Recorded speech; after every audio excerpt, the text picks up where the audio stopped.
Аталған Нұрбетке Қайсағыз ханның тазағасына тәуелді болмаймын деп, ханнан қашып жүргенде аң аулап жүрген ханның нөкерлерімен айналада ұшырасып қалады. Өйді.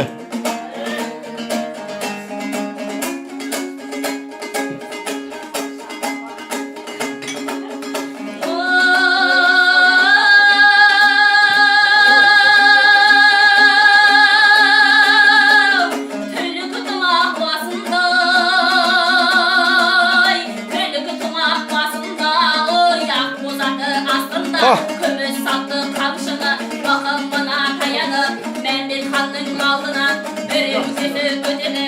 Оны көрген Мәмбет хан ашуланып сөйлейді: мен Мәмбет хан болғалы, хандық бақыт болғалы, абыройды жан төкпеген, халық билеп хан болып, қолым неге жетпеген, бұрын соңды алдымнан ешкім десе өтпеген. Ақын сырын ашады, жігіт емес ол біреу, өзімізге белгілі. Нарғыз еді қашанғы астындағы атына, нарғыз қамшы басады, ой бір белектен асады. Қырдың асты шабынды, көрінбейтін тасады, аттан түсіп қалады, таппаменен айылын қатты тартып алады. Нарғыз қайран бастады, бес жігіттен саспады, бойын ашу басқаны. Бес жігітті атынан жұлып тастады, бес жігіт үгіні тарылды, ой қол мұсырып бақырды.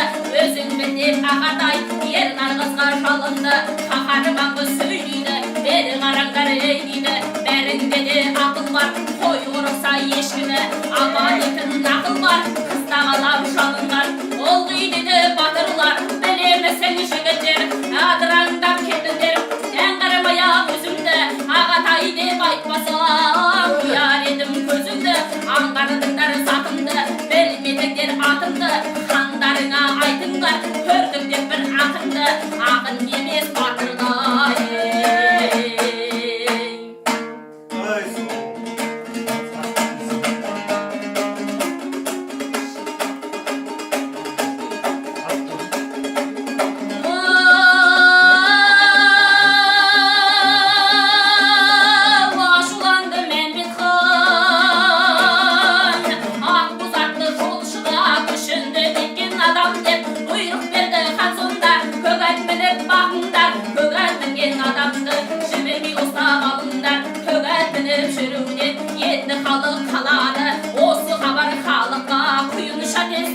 Осыны естіп ер нарғыз ойға салып қарады.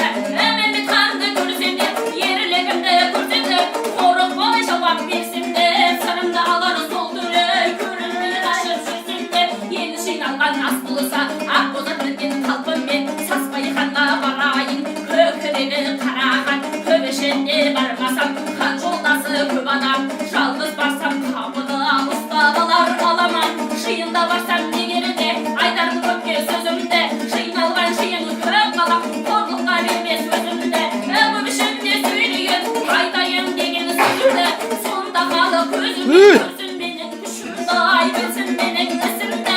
Жалғызды көріп қазірмен, қайырсыз қатандығысын, көріп жүрмін қысымды, ол жиын қояста, күреске түссем белселім, жиналған көрер сұсымды, жиналған көрер сұсымды.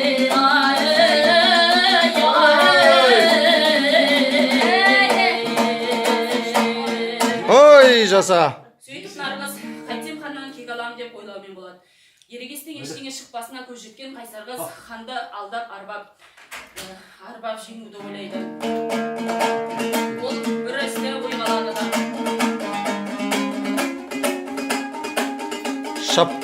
Орнаған дәулет шағында, орнаған дәулет шағында, ой қызметімді көрсінге, жағалбайды жеті ру, ат жаптырған еліне, келсін деп айын тағы да, таман менен табынға, керлер менен керене, ат жеті жердің шегіне, 16 ұлыс еліне, аян болған асеке, шөлді қымыз шалдыған, ішкен адам баз екен, сүйдірімдені санаса, 380 ат екен, палуандары одан көп, асқа тіккен бәйгесін, сонда шығып алам деп, келді балбан нәржеден, астында ақбоз мінгені, неше түрлі асылса, өңшек жібек кигені, үсті басы сарала, қалағаныңды алдың сен, дөңгелек жүзді көріпті, шашын түйіп төбеге, баса еген бөрікті кім-екенін білдірмей нарғыз асқа келіпті. Ас үйлерін тіккен жер, ол жердің саласы қалың шыңғыл ағашы, ат қойғанын көрді көз. Күрес бастары келдерен жарқын естілі, палуаншысың деген сөз. Талайы топта күрескен шықты сонда палуанды, сипатына көз ұзап енді қанды қалғанды. Алып ұшып жүрегі, топта қызып сүйегі, келіңдер деп палуанды нарғыз қарап көреді.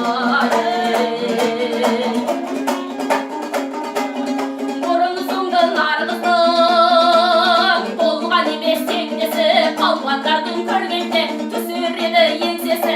Палуандарды шыққан соң паруада кідіріп, күрескенше нарғызды даярланып түйіліп, кейде бір сөз айтады ай жұрт алдында иіліп. Аты әйел болса да мақтануға сыйғанмын, талай палуанды топта болған құрғанмын. Қасыма ешкім келмеген берекелі жиында, жанға пайда бермеген халқы аян қайратым. Бұл жиында бар мекен менің қатары тайласың, қатары палуан бар болсаң шықшы берелі қайдасың. Өмеме сонда ағырды, палуандарын шақырды, шақырып алып қасыны алып палуан батырды. Аяқын естіп нарғыздың күресем деп сол көзбен асық болып кезенген ерлігі мен бірлігі. Бұл палуанның кем емес, тұла бойы тұлпылдап келбеті ірі жан екен. Оғанда ешкім теңгер емес, халық тұрды арталап шүйтпей киіп етіле. Шылбыры бар кең қала нарғызбенен күреске келді көзі қанталап. Ағасы келді екеуі шап берісіп күресті, алалмадай сүресті бірін-бірі алдырмай, аяқтарын шалдырмай айыла берер сүресті. Ұдамықты жан екен алдырмады алысты, сонда нарғыз ағасы аңғарады нарғыздың жыртылғаны жағасы. Дем болсын деп нарғызға сондай танын қарашы. Палуандарға сен деді, кен жағанмын мен деді, өзіні тәңірім алды ма, адырақсың қалды ма. Әлі жүргеннен деді ай, келергенде тілеп тұр бұқара халық ел деді ай. Хан палуанның жұрттағы абырой алып бер деді, өктеп нарғыз ақырды, бір үйіріп жіберді, жерік аяғы тірелді. Қақпаға ұқсап сол кезде хан палуаны талықсып, қанды көбік қақырды, бетінде оның су бүрігіп, зорға жаден шақырды.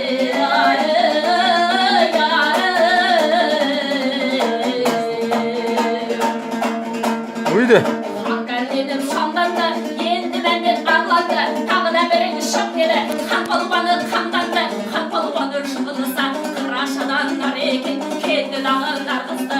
Ұстай алды шап беріп, ақынның нарғыз сен деді ай, күреске келдім мен деді. Ертеңнің біздің жол өлеген кезек бердім мен деді. Нарғыз айтты палуанға күреңізге қарасаң, жасың үлкен ағасың, қыста болса кішімін жолыңды аға аласың. Нарғыз кезек бергесін палуандарға қарады, қозғалмайды нарғыздың басқан жерден аяғы. Ырғақ толған тағы да байқады жігіт шаманы, мақтын сынып келгенмен палуандағы оқмады. Кезек берді нарғызға жығалмасын көрген ол, паруан қыздың қайратын осы болды көргенше.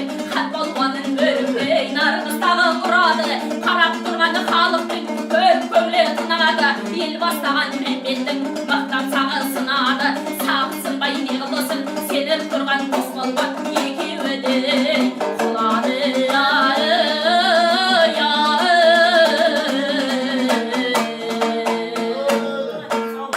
Сонда Мәмбетхан өзінің туған інісі Арыстан палуанды мықтап күреске шақырып тұрған жер екен дейді. Шап. Арыстан деп атандың ел сыналары кезгенді, кесілмесең барыңнан хан төренің намысын қарашадан алып бер. Бұл палуаны арыстан талай нармен алысқан, күрең тартып тұр екен өле жаздан намыстан. Күресем деп нарғызбен келген екен алыстан, отырған ырғыз палуанға талтаңдап басып барады. Қасына жақын келгенде жаннан қайтпас ер нарғыз белден ұстап алады. Екі палуан алысты, қолдары да қарысты, екеуі де салып жүр әдіспенен табалын. Бірін-бірі жұлқиды, аудыра алмай табанын. Өмеме сонда ағырды, болған інім арыстан, мінем деспе өзіңе қызбен мұнша алысқан. Кіргендірдің сен маған нарғызбенен алысып, әлі жүрсің оңбаған. Атасы әйел шіркінген болғаның seni şaman Büyüklere жүргенше тірі жүрмей өлерім Сондан ыстан шамданды күшім қамданды Демалдырмай нарғызды түрлі іске салғанды Ашуланып нарғыздың түйілген екен қабағы Ақметінің қуары кеткен екен нашары Көпесінің ішінен шыға келе сөйледі Кенже деген ағасы екеуісі ет баласы Айналайын нарғызжа тынысың неден тарылған Екі талай күн болса саған бізден салынған Айрылдың ба барыңнан кесілдің бе қарыңнан Бауырым нарғыз қимылда жұртың отыры сарылған Өнер қызуында бойына қайрат мықтап келгенді Намыс түсіп бойына ашуланып тебіренді Қиындағы көп халық қайрат қызды көрденді Арға қолға көтеріп кеудеге қысып алады Мәмбет ханға қарады Қара Мәмбет сен деді Нарғыз едім мен деді Қатыны өлген қазағын меніменен тең деді Туған едің арыстан неғылғанын көр деді Көрінсін бір шырайым тимейсіңдер тазына Қайырдың талай ұрайын өзім нарғыз болған соң қорлыққа неғып шыдайын Арыстандай үніңді өз алдыңа ұрайын Арыстанды ұрады өкпесінен сығады Қысылғаннан палуандың орнынан қан шығады Дірілдетіп үйіріп Мәмбет ханның алдына Бұлғап ұрады ортан жүрек шарпыды Ортасынан сынады кескен терек